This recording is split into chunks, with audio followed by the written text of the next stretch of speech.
থেকে আন্তর্জাতিক প্রান্তিক জনপদ থেকে নগর চারপাশ ঠিক কি ঘটছে এই মুহূর্তে তা নিয়ে আয়োজন এখন চারদিক। সঙ্গে আছি আমি সিফাত শাহরিয়ার। আমরা যেটি দেখছিলাম এখন চারদিকের শুরুতেই যেটি আমরা উপদেষ্টা পরিষদের ফ্যাসিবাদের দোসরদের স্থান দিয়ে শহীদদের রক্তের সাথে অবমাননা করা হচ্ছে বলে অভিযোগ করেছে বৈষম্য বিরোধী ছাত্র আন্দোলন। এদিন এমন নিয়োগ ছাত্র সমাজ মেনে নেবে না বলেও হুঁশিয়ারি দেন সংগঠনের সমন্বয়ক হাসনাত আবদুল্লাহ। বিকেলে ঢাকা বিশ্ববিদ্যালয়ের রাজু ভাস্কর্যের সামনে থেকে শুরু হয় বৈষম্য বিরোধী ছাত্র আন্দোলনে বিক্ষোভ মিছিল কর্মসূচি। এ সময় বিতর্কিত ব্যক্তিদের কেন নিয়োগ দেওয়া হলো তা স্পষ্ট করার আহ্বান জানান শিক্ষার্থীরা। তারা বলেন, জুলাই আগস্ট ফেসবুকে দুই একটা পোস্ট দিয়ে উপদেষ্টা হয়ে যাচ্ছেন, কিভাবে হচ্ছে সেটি বোঝা দরকার বলেও মন্তব্য করেন তারা।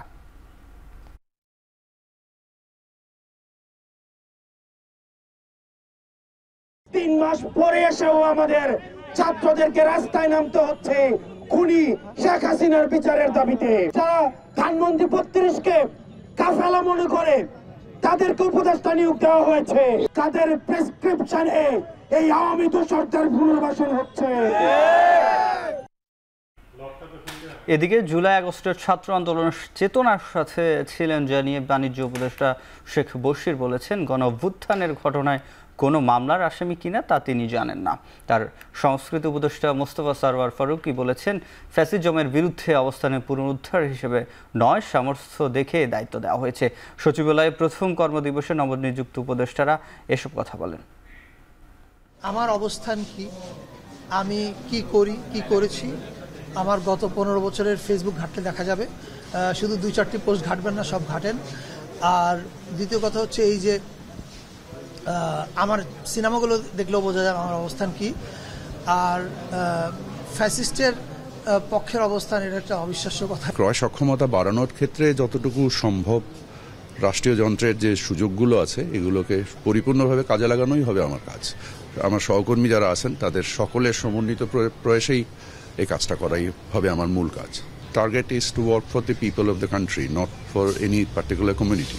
আমাদের লিগাল টিম ব্যাপারটা দেখছে। ওখানে আমার বাবার নামের কিছু সঙ্গতি আছে, কিছু অসঙ্গতি আছে।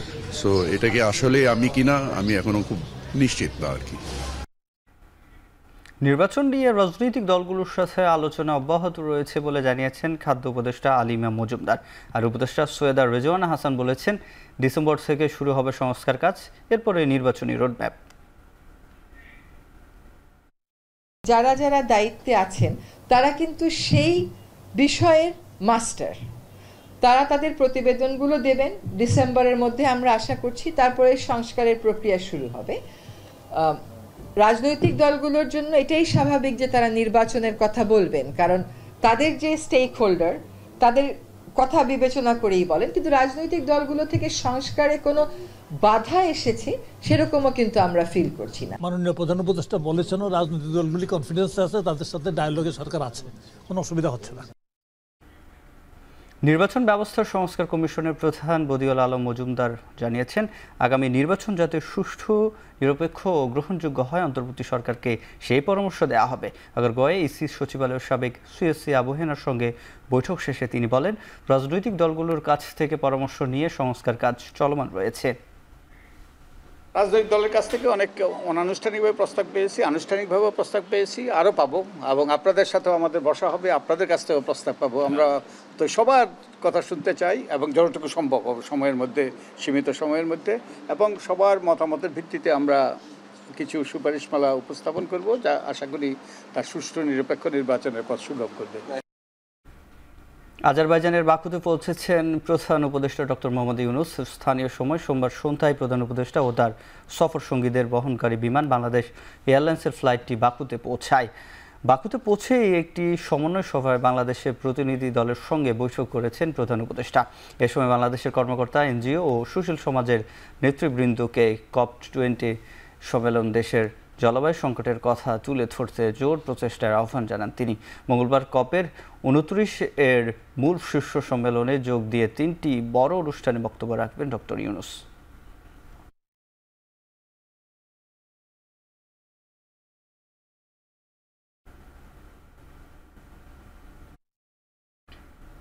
সোমবার সকালে আজারবাইজানের যাওয়ার আগে শাহজালাল আন্তর্জাতিক বিমানবন্দরে প্রবাসীদের সাথে বিশেষ লাউঞ্জের উদ্বোধন করেন প্রধান উপদেষ্টা।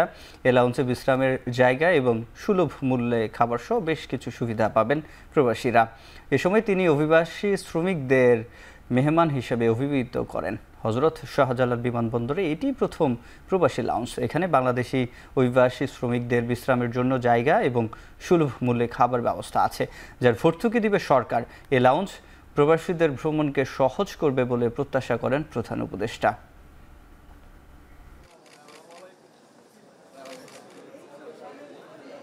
তোমরা নিজেদের টাকা রোজগার করতেছো, তোমাদের ব্যাপার, আমাদের কি এটাতে? অথচ টাকা যেটা রোজগার করছে এটা বাংলাদেশের জন্য রোজগার হইতেছে, বাংলাদেশে আসতেছে এই টাকা। আপনারা কষ্ট করে টাকাটা রোজগার করে আনেন, দুর্ভাগ্য হলো দেশের এই টাকা আরেকজনে পাচার করে আরেকদিকে নিয়ে যায়। এইটাই হলো আমাদের দুর্ভাগ্য। তো সেটার দিকেও আমাদের খেয়াল রাখতে হবে, আপনাদের টাকা যেন দেশের কাজে লাগে, যে টাকা আপনারা রোজগার করেন। আপনাদের যে প্রাপ্য যে সম্মান, সেই সম্মানটুকু যেন জাতি দিতে পারে, সেই সম্মানটুকু দেওয়ার জন্য আজকে প্রথম পদক্ষেপ হলো। আমরা আশা করি আরো বহু রকমের পদক্ষেপ নেওয়া হবে। যে খাটাখাটনিটা করেন, দেশ আপনাদের প্রতি তার জন্য কৃতজ্ঞ। সেই কৃতজ্ঞতা দেখানোর সুযোগটা যেন আমরা পাই, এই কৃতজ্ঞতা দেখানোর সূত্রপাতটা আজকে করলাম, ক্রমে ক্রমে আরো যেন করতে পারি। জগন্নাথ বিশ্ববিদ্যালয়ের দ্বিতীয় ক্যাম্পাস নির্মাণের কাজ সেনাবাহিনীকে হস্তান্তর সহ 5 দফা দাবি নিয়ে মঙ্গলবার সচিবালয়ে বৈঠক চূড়ান্ত সিদ্ধান্ত আসার কথা জানিয়েছেন বিশ্ববিদ্যালয়ের প্রক্টর অধ্যাপক ডক্টর মোহাম্মদ তাজাম্মুল হক। সোমবার দুপুর 5 দফা দাবিতে শিক্ষার্থীরা সচিবালয়ের মূল ফটকের সামনে রাস্তায় অবস্থান নিয়ে বিক্ষোভ শুরু করলে তথ্য উপদেষ্টা নাহিদ ইসলাম 3 দিনের মধ্যে শিক্ষার্থীদের দাবি মেনে নেওয়া হবে মর্মে আশ্বাস দিলেও লিখিত আশ্বাস নেয়ার জন্য শিক্ষক ও শিক্ষার্থীদের একটি প্রতিনিধি দল সচিবালয়ে প্রবেশ করে। পরবর্তীতে সচিবালয় বৈঠক শেষে সাংবাদিকদের এসব তথ্য জানান তিনি। অন্যদিকে শিক্ষার্থীরা বলছেন, মঙ্গলবারের বৈঠক ফলপ্রসূ না হলে কঠোর কর্মসূচির ঘোষণা দেওয়া হবে। 2018 সাল থেকে আমাদের দ্বিতীয় ক্যাম্পাসের কাজ চলছে। শিক্ষার্থীদের অনাস্থা তৈরি হয়েছে, এই কারণে দ্রুত এই দ্বিতীয় ক্যাম্পাসটি সম্পন্ন করার বিষয়ে শিক্ষার্থীরা আন্দোলনে এসেছে। আজকে সিদ্ধান্ত হয়েছে আগামীকাল আমাদের বৈঠক হবে। শিক্ষার্থী 3 দিনের কথা বলেছিল তারা, শিক্ষার্থীদের দাবির মুখে আজকে আগামীকালেই বৈঠকটি হবে। বিশ্ববিদ্যালয় প্রশাসন আসবে এবং শিক্ষার্থীরাও সাথে থাকবেন। আশা করি আগামীকাল একটি সুষ্ঠু সমাধান বেরিয়ে আসবে। কালকে 12টার মিটিংয়ে বসে যদি এই দুর্নীতিবাদ পিডিকে শাস্তির আওতা এবং দ্বিতীয় ক্যাম্পাসের কাজ সেনাবাহিনীর কাছে হস্তান্তর না করা হয়, তাহলে আমরা কঠোর কর্মসূচি দিতে বাধ্য হব। আন্দোলনের পরবর্তী ধাপ হচ্ছে একটি সুষ্ঠু নির্বাচনের মাধ্যমে গণতান্ত্রিক সরকার প্রতিষ্ঠা করা, এই মন্তব্য করেন বিএনপির স্থায়ী কমিটির সদস্য ডক্টর আব্দুল মঈন খান। সোমবার সকালে ডক্টরস অ্যাসোসিয়েশন অব বাংলাদেশ ড্যাবের উদ্যোগে গণ-অভ্যুত্থানে আহত ছাত্র জনতাকে সহযোগিতা ও পুনর্বাসন কার্যক্রম অনুষ্ঠানে কথা বলেন তিনি। বলেন, অধিকার আদায় আন্দোলনের পরবর্তী ধাপ নির্বাচনের মাধ্যমে জনগণের প্রতিনিধির হাতে ক্ষমতা হস্তান্তর করা। এ সময় জাতীয় চক্ষু বিজ্ঞান ইনস্টিটিউটে আহত রোগীদের আর্থিক সহায়তা দেওয়া হয়। চিকিৎসকরা বলেন, চোখে গুরুতর আঘাতপ্রাপ্ত অর্ধশত রোগী এখনও ভর্তি রয়েছে চক্ষু বিজ্ঞান ইনস্টিটিউটে। অন্তর্বর্তীকালীন সরকার যে শপথ নিচ্ছে সেটা আমাদের আন্দোলনের প্রথম ধাপ। আজকে 3 মাস পরে তাকিয়ে দেখুন, আমরা কিন্তু যে দ্বিতীয় ধাপ একটি সুষ্ঠু নিরপেক্ষ নির্বাচন গণতন্ত্রের পথে অগ্রযাত্রায়, সেটা কিন্তু আজও সম্পন্ন হয়নি। এদেশের মানুষ যাকে ভোট দেবে তারা সরকারে এসে এদেশ পরিচালনা করবে। বিএনপি ক্ষমতার জন্য রাজনীতি করে না, বিএনপি বিশ্বাস করে একটি সুষ্ঠু নিরপেক্ষ নির্বাচনে। স্বল্প সময়ের মধ্যে সংস্কার শেষ করে অন্তর্বর্তী সরকারের কাছে নির্বাচন দেওয়ার আহ্বান জানিয়েছেন বিএনপি স্থায়ী কমিটির সদস্য হাফিজ উদ্দিন আহমেদ। এদিন সকালে ঢাকা রিপোর্টার্স ইউনিটিতে জাতীয় বিপ্লব ও সংহতি দিবস উপলক্ষে বাংলাদেশ জাতীয়তাবাদী মুক্তিযোদ্ধা দল আয়োজিত আলোচনা সভায় তিনি বলেন, বাকি সংস্কার কাজ নির্বাচিত সরকার করবে। বিএনপি অন্তর্বর্তী সরকারকে সমর্থন করলেও তাদের দীর্ঘমেয়াদী ক্ষমতায় থাকার চিন্তাকে সমর্থন করে না বলেও জানান তিনি। অভিযোগ করেন, আওয়ামী লীগ দেশের প্রত্যেকটি প্রতিষ্ঠানকে ধ্বংস করে দিয়েছে, পুলিশ বাহিনীকে বানিয়েছিল গোপালগঞ্জ বাহিনী, যাদের প্রধান কাজ ছিল মানুষ হত্যা করা।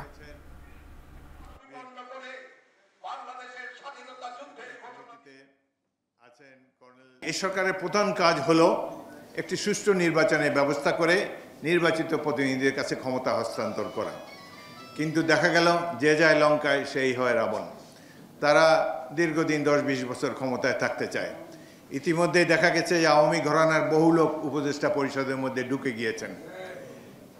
ছাত্ররাও মনে হয় যে ছাত্রদের কর্মকাণ্ডে মনে হয় তারা আমাদের সন্তান তুল্য, মনে হয় তারাই দেশটা স্বাধীন করেছে, আর কেউ এখানে অংশগ্রহণ করে নেই। আমাদের এই যে হাজার হাজার লোক জীবন দিল বিএনপি এবং অন্যান্য রাজনৈতিক দলের, তাদের হিসাব নিকাশ কে করবে? আওয়ামী লীগের লালিত পালিতদেরকে দিয়ে এখন উপদেষ্টা পরিষদের সংখ্যা বাড়ানো হচ্ছে। তারা বলেছে মোস্তফা সরোয়ার ফারুকীর স্ত্রী হচ্ছেন অভিনেত্রী তিশা। তিশা এবং মোস্তফা সরোয়ার ফারুকীর অসংখ্য ছবি শেখ হাসিনা এবং তার আওয়ামী লীগের পান্ডাদের সঙ্গে এখনো সোশ্যাল মিডিয়ায় ঘুরে বেড়াচ্ছে। এই যে বশির, শেখ বশির হচ্ছে আওয়ামী লীগের বারবারের নির্বাচিত ভুয়ো ভোটের এমপি। শেখ আফিল উদ্দিন আকিজ গ্রুপের তার ভাই, তাকে কি করে উপদেষ্টা করা হলো, কোন যোগ্যতায়? জামায়াতে ইসলামীর কেন্দ্রীয় নেতাদের সঙ্গে সৌজন্য সাক্ষাৎ করেছেন বাংলাদেশে নিযুক্ত সিঙ্গাপুরের হাইকমিশনার সারা ডেরেক লো। সোমবার সকালে মগবাজারে জামায়াতের কেন্দ্রীয় কার্যালয়ে এই সাক্ষাৎ হয়। উপস্থিত ছিলেন জামায়াতে ইসলামীর জ্যেষ্ঠ নায়েবে আমির অধ্যাপক মুজিবুর রহমান, সেক্রেটারি জেনারেল মিয়া গোলাম পরওয়ার। সাক্ষাৎ শেষে অধ্যাপক মুজিবুর রহমান বলেন, জামায়াত দীর্ঘদিন গণতন্ত্রের জন্য যুদ্ধ করে যাচ্ছে, কিন্তু বিগত সরকারগুলো এসব কাজ ব্যর্থ করে দিয়েছে। শিক্ষা, বাণিজ্য, বৈদেশিক কর্মসংস্থান সহ বিভিন্ন ইস্যুতে জামায়াতে ইসলামী সিঙ্গাপুরের সাথে কাজ করবে বলে জানান অধ্যাপক মুজিবুর রহমান।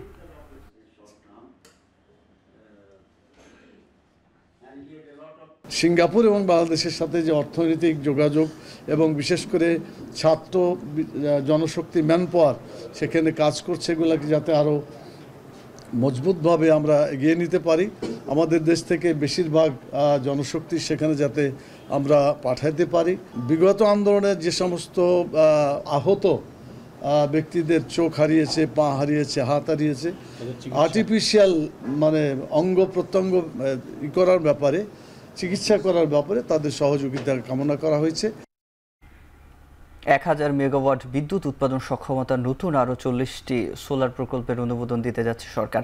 আগামী 2-1 সপ্তাহের মধ্যে এই সংক্রান্ত একটি দরপত্র আহ্বান করবে বিদ্যুৎ বিভাগ। সোমবার রাজধানীর ইনফ্রাস্ট্রাকচার ডেভেলপমেন্ট কোম্পানি লিমিটেড ইনকলেরা আয়োজনে সোলার সিস্টেম স্থাপনের এক কর্মশালায় বিকেএম সদস্যের রুফটপ সোলারে উৎসাহ দিতে এক আলোচনায় কথা জানান বিদ্যুৎ, জ্বালানি ও খনিজ সম্পদ মন্ত্রণালয়ের উপদেষ্টা ফজলুল কবির খান। তিনি বলেন, নবায়নযোগ্য জ্বালানি বাস্তবায়নের কাজ করছে সরকার। ব্যবসায়ীরা ও ওয়ার্ল্ড ব্যাংক এ খাতে সহযোগিতা করবে সব সময়। তার আগ্রহী ওয়াবি সরকারের আমলে দেশের সব খাত কিছু নির্দিষ্ট গোষ্ঠীর কবজায় ছিল উল্লেখ করে উপদেষ্টা বলেন, জনগণের সেবায় রাষ্ট্র ব্যবস্থা পুনরুদ্ধারে কাজ করছে অন্তর্বর্তী সরকার।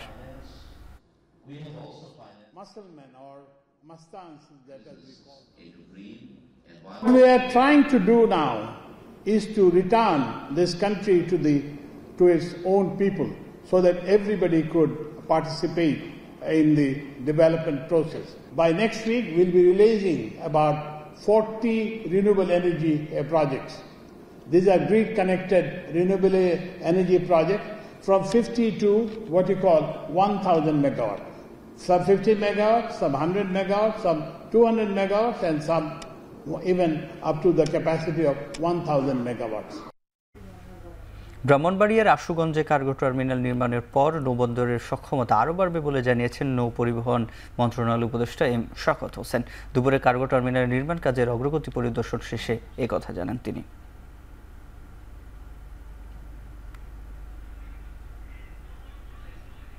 এ সময় তিনি আরও বলেন, কার্গো টার্মিনাল নির্মাণের জন্য আশুগঞ্জ নৌবন্দরকে হাব হিসেবে নির্বাচন করা হয়েছে। আগে এটি পরিপূর্ণ বন্দর ছিল না। টার্মিনালটি নির্মিত হলে নৌপথে বাণিজ্যের আরও প্রসার হবে। এই সময় বিএডব্লিউটি এর চেয়ারম্যান, আশুগঞ্জ কার্গো টার্মিনাল প্রকল্পের পরিচালক ও প্রশাসনিক কর্মকর্তা উপস্থিত ছিলেন। বিশ্বব্যাংকের অর্থায়নে তিনি নতুন এই টার্মিনালে 3টি জেটি, স্টোরেজ শেড সহ বিভিন্ন অবকাঠামো রয়েছে। 2025 সালে প্রকল্পটি কাজ শেষ হওয়ার কথা।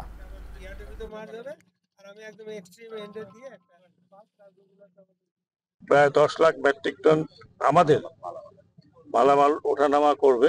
আমাদের বাংলাদেশের এটা একটা হাব। এখান থেকে আপনি জানেন যে হাওড় এলাকা আছে, ওদিকে কিশোরগঞ্জ, অন্যান্য সিলেট, তো ওই যে গ্রেটার সিলেটের যে সমস্ত অংশ আছে, এটা অনেকদিন থেকে অনুভব করা হচ্ছিল। একটা তো বন্দর আছে, যে বন্দরটা তো মনে করেন যে প্রপার বন্দর না, হ্যাঁ, তো সেই জন্য এটাকে সিলেক্ট করা হয়েছে। এখন চারদিকে নিচ্ছে একটা বিরতি, ফিরছি একটু পরে।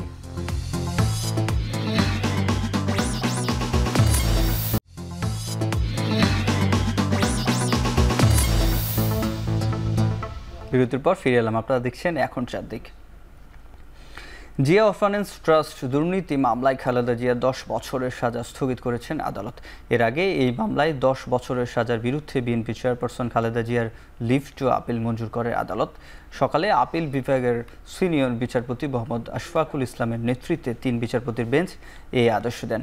জিয়া অরফানেজ ট্রাস্ট মামলায় 2018 সালের 8 ফেব্রুয়ারি বিশেষ জজ আদালত 5 রায় দেয়।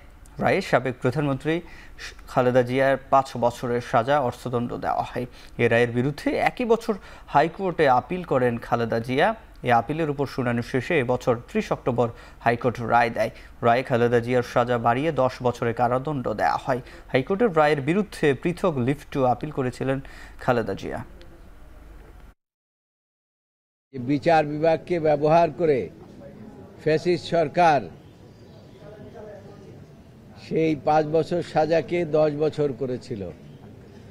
এইটা রাজনীতির ইতিহাসে এবং বাংলাদেশের ইতিহাসে খুবই বিরল। আদালত আজকে আদেশ দিয়েছেন যে আপিল দিতে অ্যালাউ করেছেন প্রাথমিকভাবে এবং এই কনসাইস স্টেটমেন্ট করতে বলেছেন 2 সপ্তাহের মধ্যে এবং যে অপারেশন অফ দি জাজমেন্ট যেটা এই ফ্যাসিস্ট সরকারের পক্ষ থেকে তারপরে জুডিশিয়ারির পক্ষ থেকে এবং দুদকের অনুরোধে দেয়া হয়েছিল এবং সেই আদেশগুলো রায়গুলো মাননীয় আদালত স্থগিত ঘোষণা করেছেন। বরগুনা 1 আসনের সাবেক সংসদ সদস্য ধীরেন্দ্র দেবনাথ শম্ভুকে গ্রেপ্তার করেছে ঢাকা মহানগর গোয়েন্দা পুলিশ। সোমবার রাতে রাজধানীর উত্তরা থেকে তাকে গ্রেপ্তার করা হয়েছে। শম্ভুর বিরুদ্ধে ছাত্র আন্দোলনের ছাত্র জনতা হতাহতের ঘটনায় একাধিক মামলা রয়েছে। বরগুনা 1 আসনের আওয়ামী লীগ সাবেক সংসদ সদস্য ধীরেন্দ্র দেবনাথ শম্ভু 15 বছর অবৈধ পন্থায় বিত্তশালী হয়েছেন বলে অভিযোগ রয়েছে। গেল দ্বাদশ জাতীয় সংসদ নির্বাচনে স্বতন্ত্র প্রার্থীর কাছে পরাজিত হয়েছিলেন শম্ভু। পল্টন, যাত্রাবাড়ী ও বীরপুর থানায় একাধিক মামলায় নতুন করে গ্রেপ্তার দেখানো হয়েছে সাবেক মন্ত্রী দীপু মনির, রাশেদ খান মেনন, শাহজাহান খান, সাবেক এমপি আহমেদ হোসেন, আব্দুস সোবহান গোলাপ সহ 8 জনকে। সোমবার সকালে ঢাকার চিফ মেট্রোপলিটন ম্যাজিস্ট্রেট আদালতে হাজির করে এদেরকে গ্রেপ্তার দেখানোর আবেদন করা হয়। পরে শুনানি শেষে তাদের গ্রেপ্তার দেখিয়ে কারাগারে পাঠানোর নির্দেশ দেন আদালত। এর আগে এদের প্রত্যেকেই একাধিক হত্যা ও হত্যা চেষ্টা মামলায় কয়েক দফায় রিমান্ড ছিলেন।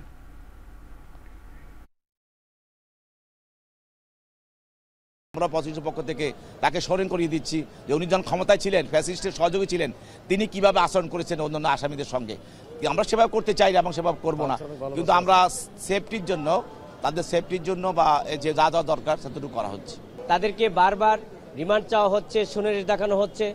এতে আইনের সুস্পষ্ট লঙ্ঘন, মানবাধিকার লঙ্ঘন এবং সংবিধানেরও লঙ্ঘন আমরা বিজ্ঞ আদালতের দৃষ্টি আকর্ষণ করেছি এবং বিজ্ঞ আদালতও আমাদের সাবেক নৌপরিবহন মন্ত্রী শাহজাহান খান আসামিরা দৃষ্টি আকর্ষণ করেছেন যে তাদেরকে যেভাবে হ্যান্ডকাপ পরে বিজ্ঞ আদালতে আনয়ন করা হয়েছে।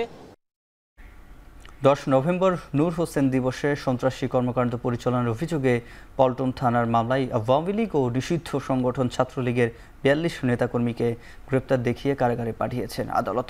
সোমবার বিকেলে তাদের চিফ মেট্রোপলিটন ম্যাজিস্ট্রেট আদালতে হাজির করে গ্রেপ্তার দেখানোর আবেদন করেন মামলার তদন্তকারী কর্মকর্তা। পরে মেট্রোপলিটন ম্যাজিস্ট্রেট মোহাম্মদ মাহবুবুল হকের তাদের কারাগারে পাঠান। এই সময় আদালতের রাষ্ট্রপক্ষের আইনজীবী বলেন, শেখ হাসিনার নির্দেশে কর্মসূচি ডেকে তারা দেশকে অস্থিতিশীল করার লক্ষ্যে সন্ত্রাসী কর্মকাণ্ড পরিচালনা করে এবং বিভিন্ন উস্কানিমূলক পোস্টার দিয়ে মিছিল বের করে। তবে আসামি পক্ষের আইনজীবীদের দাবি, শুধুমাত্র সন্দেহের বশে পথচারীদের আটক করেছে পুলিশ। অনেকে রাজনীতির সাথে যুক্ত নন। এ সময় আসামিদের স্বজনরা ভিড় করে তাদের মুক্তি চান।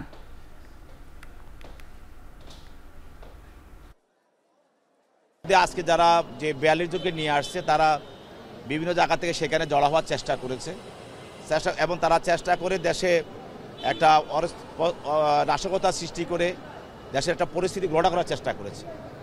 পুলিশ তাদেরকে আজকে নাশকতা মামলায় গ্রেপ্তার করে তাদেরকে আজকে আদালতে উপস্থাপন করা হয়েছে এবং বিজ্ঞ আদালত তাদের জামিন নামঞ্জুর করে তাদেরকে জেলহাজতে প্রেরণ করেছেন।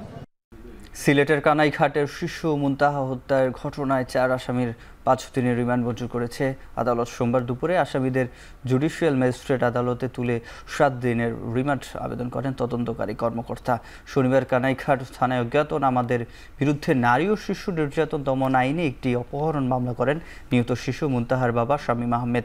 এই মামলায় গ্রেপ্তারকৃতদের আদালতে তোলা হয়। শনিবার ভোরে মাটিতে পুঁতে রাখা মরদেহ তুলে মুনতাহার চাচার বাড়ির পুকুরে ফেলার সময় স্থানীয়রা তার সাবেক গৃহশিক্ষিকার মাকে আটক করে। এ সময় গলায় রশি পেঁচানো অবস্থায় মুনতাহার মরদেহ দেখতে পান স্বজনরা। পরে 4 জনকে আটক করে পুলিশ।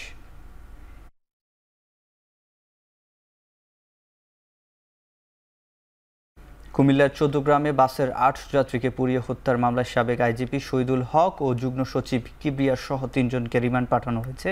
সকালে মামলার তদন্তকারী কর্মকর্তা আসামিদের 10 দিন করে রিমান্ড আবেদন করে। পরে কুমিল্লার senior chief judicial magistrate Farhana সুলতানার আদালত শুনানি শেষে তাদের 2 দিন করে রিমান্ড মঞ্জুর করেন। রাষ্ট্রপক্ষের আইনজীবী জানান 2015 সালে 3 ফেব্রুয়ারি কুমিল্লার 14 গ্রামে আইকন পরিবহনের বাসে পেট্রোল বোমা নিক্ষেপের ঘটনায় 8 জনের মৃত্যু হয়। এই মামলায় বিএনপি চেয়ারপারসন খালেদা জিয়া সহ 66 জনের নামে উল্লেখ করে অজ্ঞাতদের বিরুদ্ধে মামলা করে তৎকালীন পুলিশ। গত 11 সেপ্টেম্বর কুমিল্লা আদালতে এই ঘটনায় পাল্টা মামলা দায়ের করেন এই বাসটির তত্ত্বাবধায়ক পরিচালকদের একজন আবুল খায়ের। বর্তমান মামলাটিতে সাবেক রেলমন্ত্রী মুজিবুল হক, সাবেক আইজিপি শহীদুল হক, র্যাবের সাবেক মহাপরিচালক বেনজির আহমেদ, কুমিল্লার সাবেক পুলিশ সুপার টুটুল চক্রবর্তী সহ অন্তত 190 জনকে আসামি করা হয়েছে।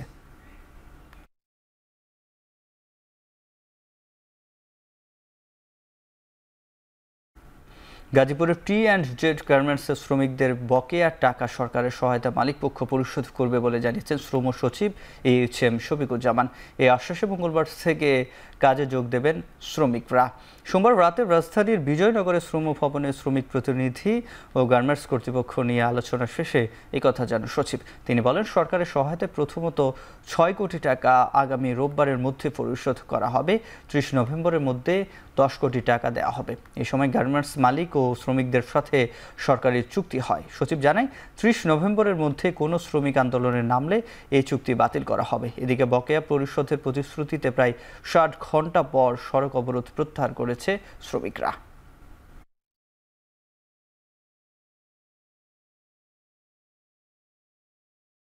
আগামী রবিবারের মধ্যে প্রায় 6 কোটি টাকার মতো সেটি আমাদের একটা সেন্ট্রাল ফান্ড আছে, সেখান থেকে আমরা পরিশোধের ব্যবস্থা করছি এবং নভেম্বরের 30 তারিখের মধ্যে আমাদের অর্থ মন্ত্রণালয় থেকে আমাদের একটা স্পেশাল অ্যারেঞ্জমেন্ট করে সেই 10 কোটি টাকা আমরা পরিশোধের ব্যবস্থা নিচ্ছি। কোনো শ্রমিক অসন্তোষ বা যেগুলো আছে সেগুলো আমাদের টেবিলে নিয়ে আসেন, আমরা এটা সমাধান করব। রাস্তা ব্লক করে কিন্তু এটা সমাধান হবে না। আমি আশা করব যে আপনারা আলোচনার মধ্যে এটা সমাধান করবেন। যেসব ব্যাংকে তারল্য সংকট রয়েছে সেগুলোকে উদ্বৃত্ত থাকা অর্থ দিয়ে আরও বেশি সহযোগিতা করতে 17 ব্যাংকের নির্দেশ দিয়েছেন গভর্নর। সোমবার রাষ্ট্রীয় 4টি ব্যাংক সহ মোট 17 ব্যাংকের এমডির সাথে বৈঠকে কথা জানান তিনি। বৈঠকে সংকটে থাকা ব্যাংকগুলোকে সহায়তা করতে বাংলাদেশ ব্যাংকের তৈরি কৌশলে অংশগ্রহণ করতে সবল ব্যাংকগুলোকে আহ্বান জানান গভর্নর। এদিকে বৈদেশিক মুদ্রার মূল্য ও এর বাজার নিয়ে সমস্যা না থাকলেও এলসি পেমেন্ট সমস্যা থাকার কথা জানিয়েছেন ব্যাংকের এমডিরা।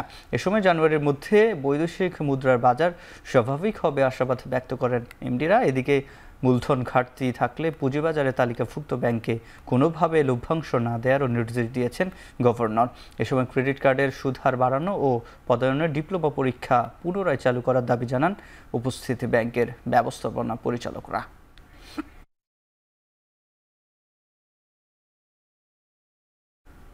এখন চারদিকে দিচ্ছি আরেকটা বিরতি, ফিরছি একটু পরে।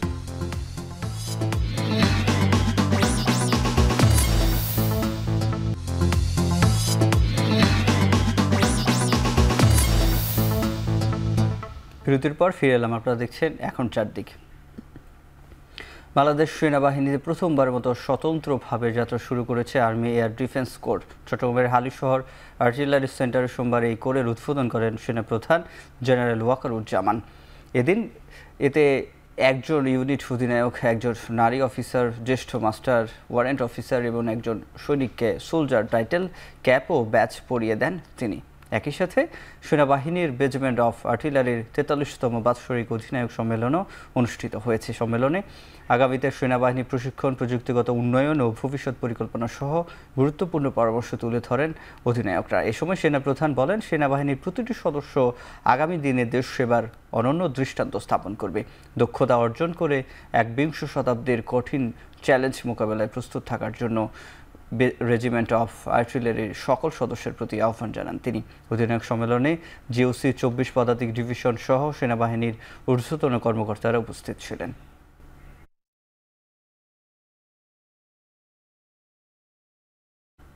চতুর্থ শিল্প বিপ্লবের ফলে দেশের প্রায় 54 লাখ কর্মী চাকরি হারাতে পারেন, সে সাথে একই তৈরি হতে পারে নতুন সম্ভাবনাও। এটিআই এবং আন্তর্জাতিক শ্রম সংস্থা আইএলওর গবেষণায় তথ্য উল্লেখ করে এসএমই ফাউন্ডেশন সেমিনারে এই তথ্য জানান বক্তারা। সোমবার রাজধানীর আগারগাঁওয়ে পর্যটন ভবন চতুর্থ শিল্প বিপ্লবে এসএমই খাতের সুবিধা ও চ্যালেঞ্জ শীর্ষক সেমিনার অনুষ্ঠিত হয়। বাংলাদেশের তৈরি পোশাক খাতের 27 লাখ, ফার্নিচার খাতে প্রায় 14 লাখ, কৃষিপণ্য পর্যটন খাতে 6 লাখ করে 12 লাখ, চামড়া শিল্পের 1 লাখ কর্মী চাকরি হারাতে পারে এমন তথ্য উঠে আসে গবেষণাপত্রে। দক্ষ কর্মী ও পর্যাপ্ত অবকাঠামো না থাকায় সংকটে পড়তে পারে দেশের এসএমই খাত। এসএমই সংশ্লিষ্টরা বলেন, এমন চ্যালেঞ্জ মোকাবেলায় সরকার নতুন কৌশলপত্র ও নীতি সহায়তা দরকার।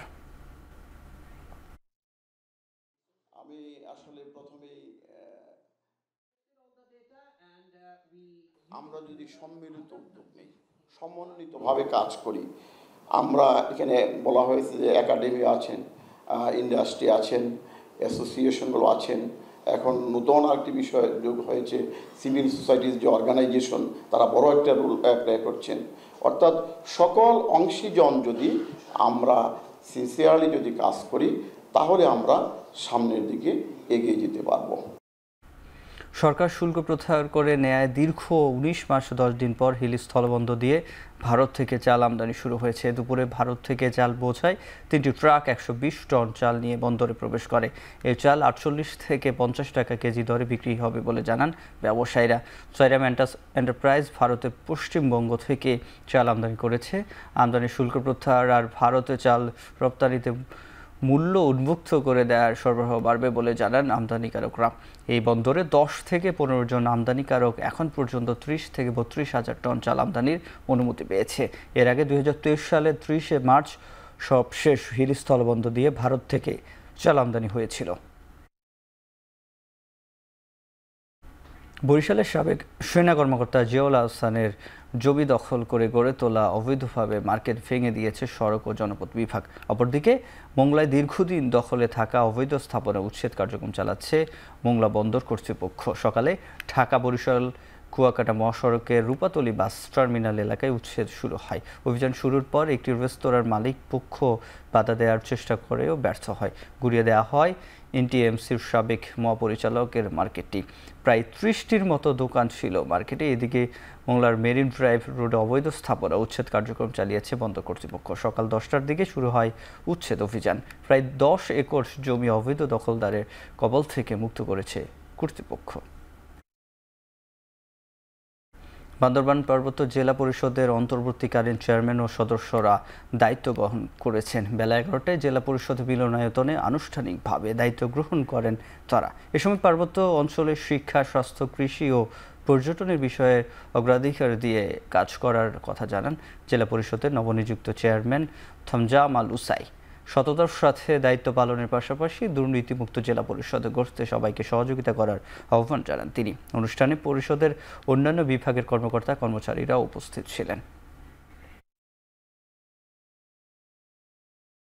অনবদ্য ডিজিটাল অভিজ্ঞতা প্রদানের মাধ্যমে দেশের তরুণদের ক্ষমতায়নের লক্ষ্যে একটি উদ্ভাবনী ডিজিটাল লাইফস্টাইল প্যাক রাইজ চালু করেছে দেশের শীর্ষস্থানীয় ডিজিটাল অপারেটর বাংলালিংক। এই উপলক্ষে রাজধানীর তেজগাঁও গুলশান রিং রোডের আলোকিতে এক উদ্বোধনী অনুষ্ঠানের আয়োজন করা হয়। অনুষ্ঠানে রাইজ অ্যাপটির সব ফিচার এবং এআই সমর্থিত টুলস ও এর সম্ভাবনা তুলে ধরা হয়। এই প্যাকের মাধ্যমে তরুণরা রাইজ নামের এআই সমৃদ্ধ অ্যাপে অ্যাক্সেস পাবে। এছাড়াও রাইজ প্যাকে রয়েছে বিশেষ সীমাহীন ইন্টারনেট ফিচার। এই ফিচারের ফলে ব্যবহারকারীরা অব্যাহতভাবে ইন্টারনেটের ব্যবহার করতে পারবেন।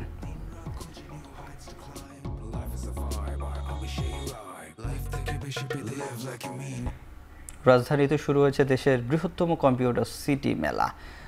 আইটিএই মেগা ফেয়ারে আইডিবি মার্কেটের 25 বছর পূর্তি উপলক্ষে আকর্ষণীয় সব অফার নিয়ে 6 দিনের মেলার আয়োজন করেছে আগারগাঁওয়ের বিসিএস কম্পিউটার সিটি। বিশাল ছাড়ের পাশাপাশি মেলায় থাকছে ফটোগ্রাফি প্রতিযোগিতা এবং রোববার সকালে মেলার উদ্বোধন করেন ড্যাফোডিল গ্রুপের চেয়ারম্যান ডক্টর সবুর খান। এই সময় তিনি বলেন, দেশের আইটি খাতের প্রসারে এমন আয়োজন আইটি পণ্য নিয়ে গ্রাহকদের আগ্রহ আরও বাড়াবে। বাংলাদেশি এক্সপার্টদের অংশগ্রহণে প্রোডাক্ট তৈরিতে এগিয়ে আসার আহ্বান জানান তিনি। অনুষ্ঠানে অন্যদের মধ্যে বক্তব্য রাখেন রয়্যাল আইটির ব্যবস্থাপনা পরিচালক আহমেদ হাসান, স্মার্ট টেকনোলজি লিমিটেডের ব্যবস্থাপনা পরিচালক মোহাম্মদ জহিরুল ইসলাম, গ্লোবাল ব্র্যান্ড পিএলসির পরিচালক মোহাম্মদ জসিম উদ্দিন খন্দকার ও ইউনাইটেড কম্পিউটার সেন্টারের ম্যানেজিং পার্টনার সরোয়ার মাহমুদ খান। রোববার শুরু হওয়া এই মেলা চলবে 16 নভেম্বর পর্যন্ত।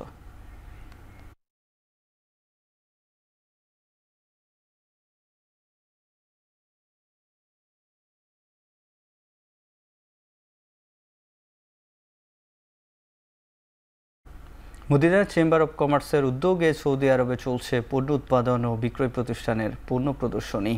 সৌদি আরবের পণ্য ইউরোপ ও এশিয়ার বাজারজাতকরণের লক্ষ্য এবারের প্রদর্শনীর অংশ নিয়েছে 20টি প্রতিষ্ঠান।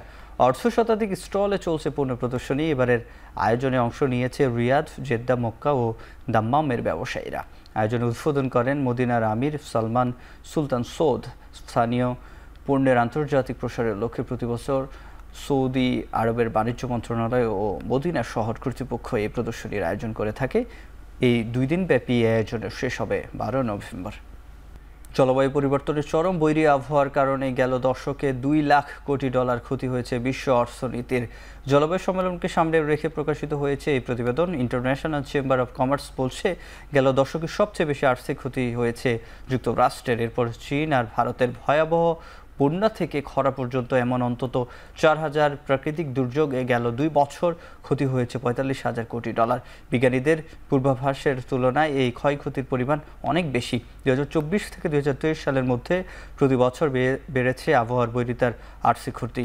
গেল 10 বছরে প্রাকৃতিক দুর্যোগে সবচেয়ে বেশি $93,000 কোটি ক্ষতি হয়েছে যুক্তরাষ্ট্রের, চীনের প্রায় $27,000 কোটি এবং ভারতের হয়েছে $11,000 কোটি।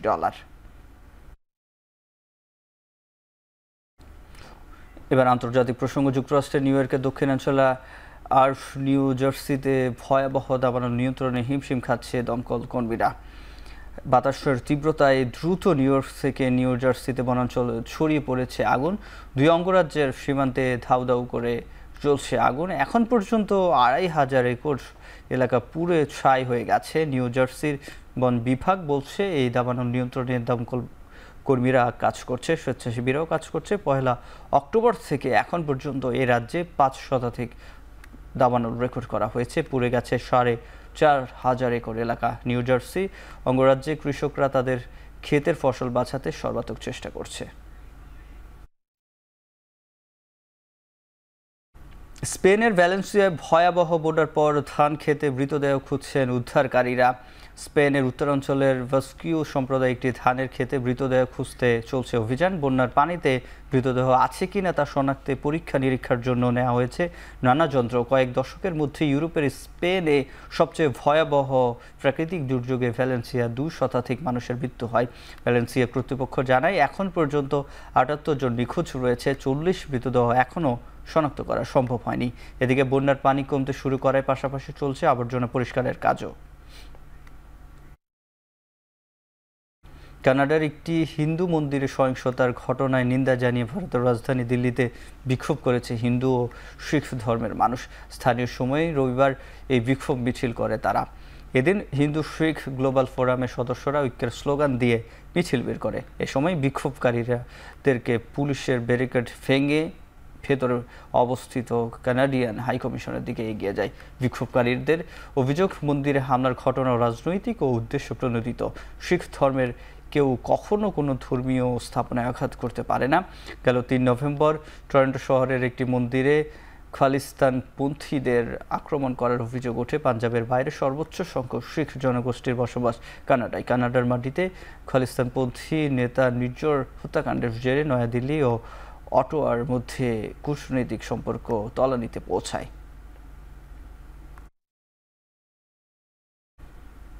নেদারল্যান্ডসের রাজধানী আমস্টারডাম থেকে শতাধিক ফিলিস্তিনপন্থী বিক্ষোভকারীকে আটক করেছে ডাচ পুলিশ। এদিন আমস্টারের ড্যাম স্কোয়ারে বিক্ষোভকারীরা জড়ো হয়ে ফিলিস্তিনি মুক্ত করার এবং গণহত্যা বন্ধে প্ল্যাকার্ড হাতে নিয়ে বিক্ষোভ স্লোগান দেয়। পুলিশ বলছে আন্দোলনে বিক্ষোভের নিষেধাজ্ঞা অমান্য করে তাদের রাস্তায় নেমে আসার কারণে আটক করা হয়েছে। চলতি সপ্তাহে নেদারল্যান্ডসের এক ফুটবল ম্যাচ ঘিরে ইসরায়েলি সমর্থকদের সঙ্গে সংঘর্ষে জড়ায় বেশ কয়েকজন। এই ঘটনায় আগামী 14 নভেম্বর পর্যন্ত মিছিল, সভা ও আন্দোলন নিষিদ্ধ করে দেশটির আদালত। লেবাননে পেজার বিস্ফোরণে ইসরায়েলের হাত ছিল এই কথা স্বীকার করেছেন দেশটির প্রধানমন্ত্রী বেনিয়ামিন নেতানিয়াহু। ইসরায়েলি গণমাধ্যম বলছে ক্যাবিনেটে নেতানিয়াহু জানিয়েছে লেবাননে পেজার ও ওয়াকিটকি বিস্ফোরণের পেছনে ছিল ইসরায়েলি স্পেশাল সার্ভিস। তিনি বলেন, শীর্ষ নেতাদের বিরোধিতার পরও লেবাননে পেজার অপারেশন ও হাসান নাসরাল্লাহকে হত্যার মিশন চালানো হয়। পেজার অপারেশনের বিষয়ে ইসরায়েলের পক্ষ থেকে সবুজ সংকেত দেওয়া হয়। এদিকে ইসরায়েলের নতুন প্রতিরক্ষা মন্ত্রী ইসরান কাদস জানিয়েছে হিজবুল্লাহকে পরাজিত করছে তারা। এরই মধ্যে গাজা আর লেবাননে আগ্রাসনের মাত্রা বাড়িয়েছে আইডিএফ। হোয়াইট হাউসের দায়িত্ব থেকে অবসর নেওয়ার আগেই কর্মবিরতিতে সমুদ্র সৈকতে অবকাশ যাপন করছেন মার্কিন প্রেসিডেন্ট জো বাইডেন। স্ত্রী জিল বাইডেনকে সঙ্গে নিয়ে হেঁটে বেরিয়েছেন ডেলাওয়ারের সমুদ্র সৈকতে। ওয়াশিংটন ডিসিতে ফিরে নির্বাচিত মার্কিন প্রেসিডেন্ট ডোনাল্ড ট্রাম্পের সঙ্গে বৈঠক করবেন তিনি। ট্রাম্পের সঙ্গে দেশের পররাষ্ট্রনীতি আর অভ্যন্তরীণ ইস্যুগুলোতেই থাকবে বাইডেনের আলোচনায়। জাতীয় নিরাপত্তা মুখপাত্র জ্যাক সুলিভান জানান, বুধবার ট্রাম্পের সঙ্গে বৈঠক করবেন বাইডেন। আগামী 20 জানুয়ারি হোয়াইট হাউসে বসে যুক্তরাষ্ট্রের প্রেসিডেন্টের দায়িত্ব নেবেন ট্রাম্প।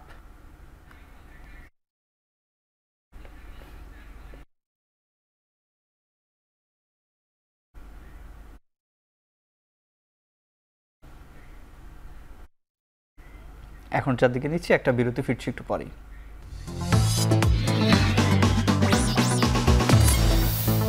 ওয়েস্ট ইন্ডিজের বিপক্ষে 2 ম্যাচ টেস্ট সিরিজের জন্য 14 সদস্যের বাংলাদেশ দল ঘোষণা করেছে বিসিবি। ইনজুরির কারণে বাদ পড়েছে নিয়মিত অধিনায়ক নাজমুল হোসেন শান্ত, অভিজ্ঞ মুশফিকুর রহিম। আফগানিস্তানের বিপক্ষে দ্বিতীয় ওয়ানডেতে চোট পান শান্ত, তার পরিবর্তে টেস্ট সিরিজ নেতৃত্ব দেবেন মেহেদী মিরাজ। তবে শান্তর বিকল্প কে হবেন সেটি এখনও জানায়নি বিসিবি। এদিকে দক্ষিণ আফ্রিকার বিপক্ষে টেস্ট দলে থাকা পেসার খালেদ আহমেদ ও স্পিনার নাইম হাসানকে দলে রাখা হয়নি। জ্বরের কারণে বাদ পড়া লিটন দাস ফিরেছেন দলে। 22 নভেম্বর অ্যান্টিগায় শুরু হবে সিরিজের প্রথম টেস্ট। 2 টেস্ট সিরিজের প্রথম 3টি করে ওয়ানডে ও টি20 ম্যাচ খেলবে 2 দল। ওয়েস্ট ইন্ডিজের সাথে সিরিজ খেলতে দুবাইয়ের উদ্দেশ্যে রওনা দিয়েছেন টেস্ট দলের 6 ক্রিকেটার। দুবাইয়ের আফগান সিরিজের থাকা দলের সাথে যোগ দিয়ে সেখান থেকে লন্ডন হয়ে ওয়েস্ট ইন্ডিজ যাবেন তাসকিন মিরাজরা। এদিন দেশ ছাড়ার আগে বিমানবন্দরে কথা বলেছেন টেস্ট ওপেনার সাদমান ইসলাম। দলে কোচ সালাউদ্দিনের সংযুক্তি টাইগারদের জন্য সুবিধাজনক হবে বলে মনে করেন এই ক্রিকেটার। স্যারের সাথে তো সবাই এর আগে কাজ করছে কম বেশি, তো এখন যদি কারো প্রবলেম ফেস করি বা নিজেদের যদি কিছু লাগে তো অবশ্যই তার থেকে হেল্প নিই। নর্মাল যেরকম সবসময় আমাদের স্যারের সাথে এর আগেও কাজ করা হয়েছে, তো সবসময় যেরকম আমাদের কথা বলে থাকেন, সো জাস্ট ওইভাবেই কথা। সবারই তো ইচ্ছা থাকে ভালো খেলার, তো চেষ্টা করবো ইনশাল্লাহ ভালো খেলার। শেষ করছে এখন চারদিকে। এখন টেলিভিশন ওয়েবসাইটে দেখতে ভিজিট করুন www.এখন.tv। এখন টেলিভিশন ফেসবুক দেখতে ভিজিট করুন facebook.com/tv.এখন। ইউটিউবে দেখতে এখন টেলিভিশন ভিজিট করুন youtube.com/c/এখন tv।